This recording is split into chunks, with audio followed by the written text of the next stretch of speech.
한번 따라합니다. 보배로운 예수의 피. 헬라어로는 티미오스 아히마라고 합니다. 아히마라는 말은 피예요. 티미오스라는 말은 아주 귀하고 값진 걸 얘기해요. 근데 여러분, 피를 보배롭다고 하는 것은 거의 없어요. 거의 없는 게 아니라 없죠. 누가 피를 보배로운 피라고 말을 해요? 안 하지. 그런데 예수님의 피는 보배로운 피예요. 티미오스 아히마라고 하는 거예요. 세상에 한 분밖에 없는 예수의 피를 말하는 겁니다. 한 분밖에 없어요. 이 한 분밖에 없으신 예수님의 피는 우리에게 무슨 피냐? 속죄의 피예요. 속죄의 피. 할렐루야. 속죄의 피라고 강조를 하는데도 가만히 앉아 있으면 어떻게? 아멘 해야지. 아멘이 왜 갑자기 얼어붙은 거예요? 예수의 피는 우리에게 무슨 피예요? 속죄의 피예요. 속죄의 피. 예수의 이 속죄의 피가 없으면은 우리가 구원을 받을 수가 없어요. 하나님 앞에 나가지 못합니다. 예수의 피는 죄가 없는 피예요.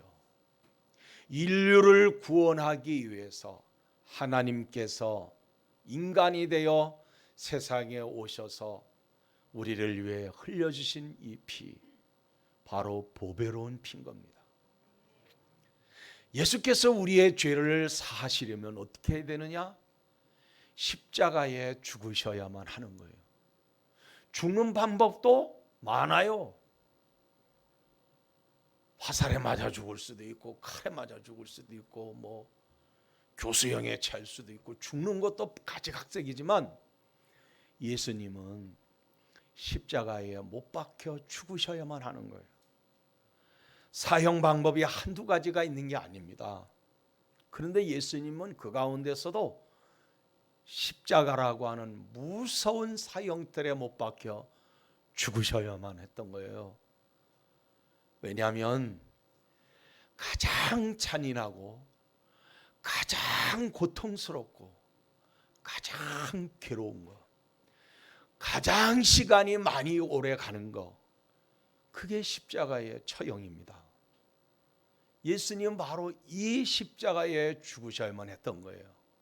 왜냐하면 인간이 저지른 죄가 그와 같은 고통과 괴로움, 그 고통과 괴로움은 그것으로 끝나지 아니하고 영원히 멸망할 수밖에 없는 것입니다. 예수님이 그 죽음을 대신 죽어주시면서 피를 흘리셔야 우리를 그 가운데서 살릴 수 있기 때문에 이 피가 이래서 위대하고 거룩한 피고 보배로운 피라는 사실입니다.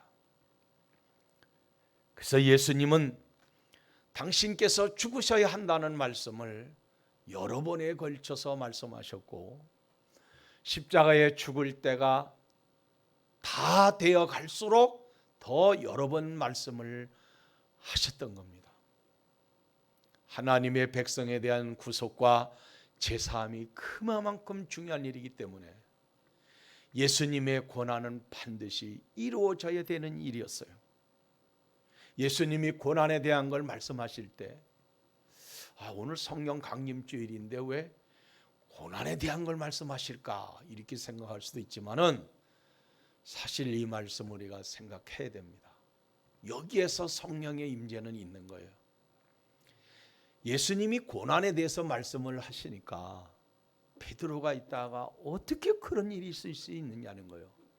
그런 일이 절대로 있어서는 안 된다는 거예요. 그때 예수님이 뭐라고 말씀하셨어요? 사탄아, 내 뒤로 물러가라. 너는 사람의 일을 생각하고 도리어 하나님의 일을 생각하지 않는다는 거지. 그러면 예수님께서 고난을 말씀하실 때에 뭐라고 대답을 해야 할까요? 주여, 그런 일이 있어서는 안 됩니다. 이게 아니고 아멘, 주님 믿습니다, 이래야 맞는 거예요. 그게 하나님의 뜻이니까. 어떻게 보면 냉정할 것 같지만 냉정한 게 아니었어요. 그래서 우리는 답을 해도 하나님의 말씀으로 답을 할 수 있어야 되고, 아멘을 해도 하나님의 말씀으로 아멘할 수 있어야 되는 것이지, 인간의 상식이나 감정이나 이론은 이게 아니에요. 하나님의 말씀으로 아멘하고 하나님의 말씀으로 순종하고, 모든 것이 말씀이니까 이루어져야 되는 겁니다. 예수님 십자가의 고난 없이는 제사함과 구원 상상도 할 수 없는 일이에요. 그리고 예수님은 뭐라 했어요? 아버지께 가는 게 유익하다는 거예요. 내가 빨리 고난당하고 부활해서 아버지께로 가야 유익하다는 거예요. 왜냐? 그 이유는 보혜사이신 성령이 내가 가야 너희들에게로 온다는 거예요. 그래서 주님은 그렇게 말씀을 하신 것입니다. 주님이 가시는 길은 뭐가 오는 길이냐? 성령이 오는 길이에요. 주님이 가신 길은 우리에게 무슨 길이냐? 생명의 길이요, 구원의 길이요, 영생의 길이 된 것입니다. 할렐루야. 예수님의 보배로운 피로 인하여 사랑하는 성도 여러분, 하나님의 구속사의 성취는 이루어지게 된 것입니다. 예수님의 보배로운 피로 인하여 하나님의 구속사의 성취는 완성을 이루는 거예요. 하나님과 인간 사이에는 여러분 담이 막혀 있었어요. 선지자 이사야의 예언의 말씀이 뭐예요? 하나님이 귀가 어두워서 듣지 못하는 것도 아니다. 눈이 어두워 보지 못하는 것도 아니다. 너희들의 죄가 하나님과 인간 사이를 가로막고 있기 때문에 그렇게 된 거라는 것을 분명하게 말씀하고 있는데, 하나님과 인간 사이에 막혀있는 이 죄의 담은 인간의 그 어떤 방법으로도, 과학의 그 어떤 방법으로도 절대로 허물어뜨릴 수가 없는 거예요. 그런데 허물어뜨렸어요. 뭘로? 예수님의 십자가의 죽음을 통해서 허물어진 겁니다. 에베소 2장 14절에 그랬어요. 그는 우리의 화평이시니라. 둘로 하나를 만드사 원수된 것과 중간에 막힌 담을 자기 육체로 허무시고, 또 십자가로 이 둘을 한 몸으로 하나님과 화목하게 하리 하심이라. 원수된 것을 십자가로 소멸하시고. 사랑하는 성도 여러분, 하나님과 인간 사이에 담이 막혀 있었고 가로막았어요. 소통이 이루어지질 않아요. 이걸 해결하기 위해서 우리 주님은 십자가에 죽으셔야 했던 걸 믿어야 합니다. 여러분, 사람과 사람 사이에 막혀 있는 담을 헐기 위해서는 어떻게 할까요? 서로가 먼저 무릎 꿇기를 원하고 빌기를 원한다면 영원히 그 문제는 해결되지 않아요. 먼저 내 자신을 낮출 때에, 겸손할 때에 우리는 서로가 소통이 이루어지는 줄을 믿습니다. 인간과 하나님 사이는 원수가 되어 있지만은 예수 그리스도의 십자가의 죽음은 원수가 아니라 사랑으로 모든 것이 이루어진 거예요. 미움으로 세상을 볼 때는 다 미워지지만은 사랑으로 세상을 볼 땐 미워지는 건 하나도 없습니다. 인간의 감정인 거예요. 인간의 미운 감정은 사람을 한도 끝도 없이 미워지게 하지만은 그리스도의 사랑의 감정으로 볼 때는 한도 끝도 없이 귀하게 만들어져요. 사랑하는 성도 여러분, 어떤 마음을 가지고 살기를 원합니까? 예수 그리스도의 사랑의 감정으로 모든 것을 우리는 주님의 사랑으로 볼 수 있어야 되고, 주님의 십자가의 희생으로 볼 수 있어야 되고, 성령 안에서 우리는 하나를 이루어가야 됩니다. 하나님이 내 안에 오시고 내가 아버지 앞에 거할 수 있는 것은 예수 그리스도의 십자가의 죽음을 통해서 이루어질 수가 있었던 거예요. 우리가 잘나고 똑똑해서 되는 일이 아닙니다. 하나님의 은혜인 거예요. 주님의 희생이 나로 하여금 하나님 아버지와 가까워질 수가 있었고, 영원히 구원받을 수 없었던 우리가 구원받을 수 있었던 데는 중보자 되신 예수님이 계시기에 가능한 거예요. 우린 주님을 통해서 모든 문제 해결받는 삶이 되어야 할 줄을 믿습니다. 인간관계, 교회에서 신앙생활, 모든 것이 아름답고 덕이 있고 하나님 기뻐하는 살려면 사랑의 감정을 승화시켜 갈지언정, 인간의 나쁜 감정을 내 안에 얼음이 얼듯이 얼려가는 여러분, 우리는 되지 않아야 할 줄을 믿습니다. 그런데 성도 여러분, 구약의 모습은 어떤 교회의 모습이에요? 양을 잡는 예배 문화 시대였어요. 양을 한 마리로 끝나는 시대가 아니었던 거예요. 양을 죽이고 염소를 죽이고 송아지를 죽이고 피를 뽑아서 뿌려댄다 할지라도 한 번으로 이루어지는 것이 아니고, 인간이 죄를 지을 때마다 계속 끊임없이 해야 했던 거예요. 내가 죄를 지을 때마다 양은 수도 없이 죽어야 되고, 염소는 수도 없이 죽어야 되고, 송아지는 수도 없이 죽어야 돼. 내가 죽어야 할 것을 저 양에게 전가시키는 거예요. 내가 죽어야 할 것을 염소에게 전가를 시키는 거고, 내가 죽어야 할 것을 송아지에게 전가시켜서 죽이는 거예요. 내가 죽어야 할 걸 대신 죽이는 거였어요. 근데 이러한 구약의 예배는 신약의 예수의 모형이었던 거예요. 내가 죽어야 할 걸 예수님이 대신 죽어준 거예요. 내가 지옥 갈 걸 가지 못하도록 예수님이 막아준 거예요. 이걸 주님 예수 그리스도가 하신 거라고. 구약의 예배의 모습은 그래서 신약의 예수님의 모형인 것입니다. 그래서 신약의 예배는 뭐예요? 우리 내가 죄를 질 때마다 송아지를 잡는 것이 아니고 양을 잡는 것도 아니고, 여러분 맨날 이렇게 하다 보면 여러분 생활 거덜난다니까. 양이 뭐 몇천 원 가지고 살 수 있는 게 아니에요. 정말 신약에도 이러면 이거 거덜날 일이에요. 그런데 예수님이 한 번 딱 죽어주심으로 우리는 회개하고 주님을 믿음으로 말미암아 영원히 죄사함을 받을 수 있었던 것은, 이건 완성된 예배입니다. 주님의 은혜로 이 시대를 살게 하시고, 비록 코로나19로 고난을 당하는 시기이기는 하지만은 그래도 하나님의 은혜로 우리가 완성된 예배 시대에 하나님을 예배할 수가 있고, 구원함을 얻게 된 것에 대해서 우리는 기뻐하고 감사해야 할 줄을 믿습니다. 그래서 구약교회 시대는 장차 오실 예수를 가르치는 상징적 제사 예배의 시대였던 거예요. 우리는 모든 것을 완성하시고 이루신 예수님을 통해서 구속과 제사함을 받은 기쁨으로 하나님을 예배하는 거예요. 그런데 우리가 조건이 붙을 수 있을까요? 이유가 있을 수 있을까요? 없습니다. 하나님이 지켜주시는 것을 감사해야 되고, 인도해 가시는 것을 여러분 감사해야 됩니다. 우리는 더 이상 양을 잡는 예배 문화가 아니라 기쁨과 감사로 우리의 몸과 마음을 통해서, 마음을 정말 하나님을 향해서 오픈시켜 놓고 성령과 진리로 예배하는 거예요. 이러한 예배 속에서 중요한 것은 뭐냐? 성도된 우리들의 마음이에요. 성도 여러분, 모든 것은 마음에서 나옵니다. 좋은 것도 마음에서 나오고 나쁜 것도 마음에서 나와요. 그러면은 좋은 것만 나오는 마음이 되게 하려면은 어떻게 해야 할까요?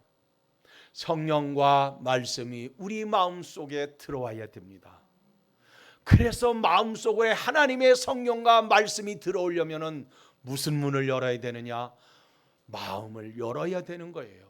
요한계시록 말씀처럼 보라, 내가 문 밖에서 문을 두드리노니 나의 음성을 듣고 문을 열면 내가 그에게로 들어가서 그는 나로 더불어 나는 그로 더불어 먹으리라. 무슨 얘기입니까?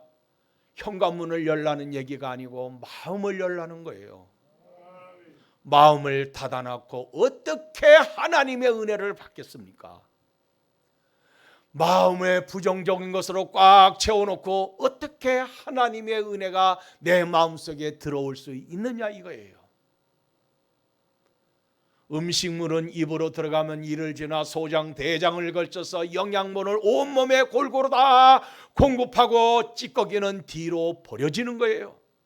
자동차에 기름을 주유하면 기름은 다시 나오는 게 아니고 동력이 되어 자동차를 움직이는 힘이 되잖아요. 사람의 마음에 성령과 말씀이 들어가면 믿음의 능력이 나타나는 거예요. 믿음의 동력이 없으면 그건 죽은 교회, 무슨 교회? 4대 교회가 되는 거예요. 4대 교회를 가리켜 죽은 교회라고 말씀하고 있습니다. 우리는 겉모습만 믿는 모양만 갖춰서 될 일이 아니에요. 살아있어야 됩니다. 겨울에는 나뭇 잎사귀가 다 떨어져서 죽은 나무 같지만 실질적으로 살아있어요. 잎사귀만 떨어졌을 뿐이야. 봄이 되면 다시 순이 돋고 잎사귀가 나오고 꽃을 피우고 열매를 맺어가기를 시작하는 것처럼 사람이 우리의 마음속에 성령의 임함으로 내 마음속에 믿음이 동력이 있을 때는 항상 새 힘이 솟게 되어져 있는 것입니다. 사랑하는 성도 여러분, 우리는 성령과 말씀을 내 마음속에 받아들여서 믿음의 능력이 나타나게 해야 돼요.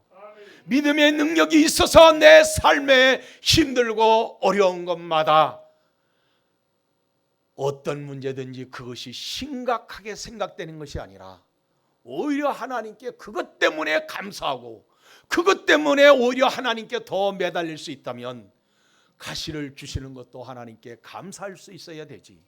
무슨 이유가 있을 수가 있겠습니까? 바울 사도가 그랬어요. 자기가 너무 가시로 인해서 너무 고통스럽다는 거예요.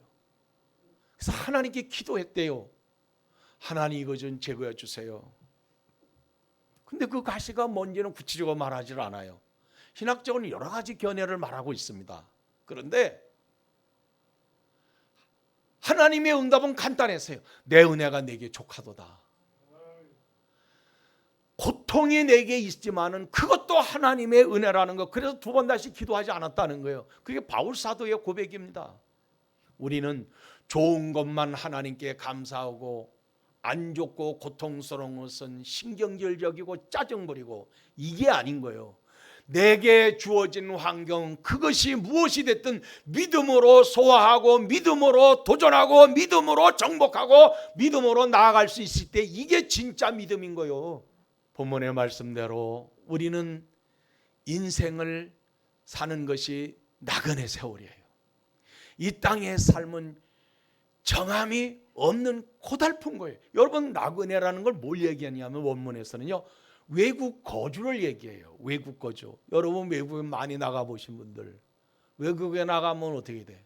외국이 좋다고 물론 눌러하는 사람도 있지만은 아무리 여러 나라를 돌아다녀도 다시 대한민국으로 돌아와야 돼. 정한 기가 되면 또 와야 돼요. 이게 나그네예요. 이 어근이 뭐냐 하면은요. 손님, 낯선이, 이방인 그런 뜻이에요. 그러니까 우리가 세상을 살아가는 기간이 뭐 80년, 90년, 100년도 요즘엔 가까이 살아. 그 100년 넘기는 사람도 있어요. 근데 이 삶이 아주 길은 것 같은데 언제 인간이 그 세월이 지나가는지 기가 막히게 빨리 지나갑니다. 20살짜리가 나이 60을 계산할 때는 아이고 아직 뭐 40년 남았는데 이러지. 내가 그렇게 생각했다고. 근데 내가 64시 되고 보니까 이러면 나이가 내가 왜 그렇게 빨리 먹었니 나도 모르겠어. 왜 이렇게 빠른지 모르겠다고. 징그러워요. 징그러워. 내가 왜 이렇게 먹었을까. 마음은요 23살 25살 된 청년들 보면 나도 그들 마음하고 똑같아. 나만 그런 게 아니야. 다 똑같아. 참 빨리 지나갑니다. 이 세월을 가리켜 나그네 세월이라고 그러는 거예요. 빨라서 빠른 것이 아니에요. 느려서 느린 것이 아닙니다. 중요한 건 내 인생이 이 세상에서 나그네 세월이라는 것만 알면 돼요. 그럼 나그네 세월이니까 그냥 즐겁게 살자, 이게 아니에요. 인생을 쪼개서 살아야 됩니다. 무슨 얘기냐? 알차게 살아라. 바울 사도가 에베소 교회 보낸 메시지 중에 그런 말씀을 하지 않았어요? 세월을 아끼라는 거예요. 세월을 아껴야 돼요. 이게 인생을 쪼개서 사는 사람이야. 같은 시간이라도 어떤 사람한테는 한 시간이 정말 너무너무 아까워서 그 한 시간을 어떻게 살까 이걸 고민하는데, 어떤 사람은 1년을 줘도 그냥 무심코 생각 없이 그냥 망탕 보내는 사람이 얼마나 많은지. 자, 18절 말씀입니다. 너희가 알거니와 너희 조상의 유전한 망령된 행실에서 구속된 것은 은이나 금이나 없어질 것으로 한 것이 아니요 너희 조상의 유전한 망령된 행실을 말하고 있어요. 여러분, 이 망령된다는 말이 뭐예요? 무익한 거, 우상, 헛된 걸, 이런 걸 얘기하거든요. 이것은 모든 세상 나라가 다 그래요. 세상 민족이 다 똑같아요. 그런데 그런 가운데서 구원함을 받았어요. 자, 이걸 가리켜 뭐라고 하느냐? 하나님의 사랑이라 그러는 거예요. 하나님의 은혜라 그러는 거예요. 우리는 하나님의 사랑과 은혜로 하나님의 자녀가 됐고 천국 백성이 되어진 거예요. 우리는 우상 숭배에 푹 빠져 있는 민족이에요. 다 그런 사고방식을 가지고 있어요. 모든 문화가 그래요. 그것도 이 나라는요, 다종교가 허용된 국가예요. 아름답게 표현하면 자유로운 종교 생활이야. 영적으로 보면 그만큼 무질서하고 혼탁한 문제를 안고 있는 거지. 그런 가운데에서 하나님의 택한 백성이 아니고서야 어떻게 주를 믿을 수가 있겠냐고. 이러한 현실 가운데서 우리에게 하나님의 보살피심과 사랑하심과 긍휼과 도우심 없이는 감히 상상도 못하는 게 하나님의 구원인 거예요. 성도 여러분, 하나님이 나를 부르심에 감사해야 됩니다. 세상의 수많은 사람들 중에서 하나님이 나를 택하심에 여러분 기뻐해야 합니다. 우리에게 예수 그리스도의 보배로운 피로 나를 구원하신 하나님의 은혜를 무엇으로 보답할지를 생각해야 돼요.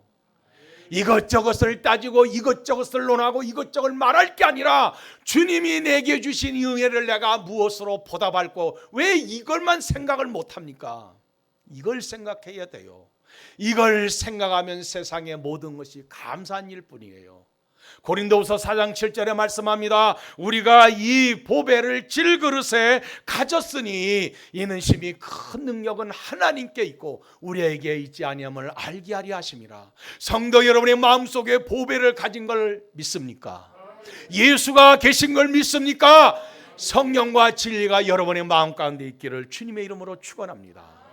죄인된 사람이 보배로신 예수의 피로 하나님의 백성으로 인침받고 천국 백성이 된 것은 성도 여러분, 내가 많이 배우고 돈이 많고 재산이 많고 권력이 있어서가 아니에요. 하나님의 은혜로 된 감격스러운 일입니다. 사람이 구원과 영생을 얻는 데 있어서 인간의 공로가 추가되는 건 아무것도 없어요. 구원받은 것은 하나님의 은혜고, 이 은혜로 우리는 세상을 살면서 뭐요? 하나님을 영화롭게 해드리는 것이 성도의 일인 줄을 믿습니다. 버려온 예수께서 승천하심으로 우리에게 성령을 보내주셨어요. 그리고 성령이 임재하여 우리를 거듭나게 하시고 변화되게 하시고 하나님을 예배할 수 있도록 감화하시고 교회를 이루어가게 하시고 내 마음에 헌신하게 하시고 내 마음을 감동하셔서 충성하게 하시고, 이것이 여러분의 마음이 아니요 우리의 마음이 아니요 성령이 주시는 마음이지. 언제나 성령의 감동으로 하나님을 예배하고 교회를 더욱 교회되게 하는 하나님의 성령이 끊임없이 임하기를 예수님의 이름으로 축복합니다.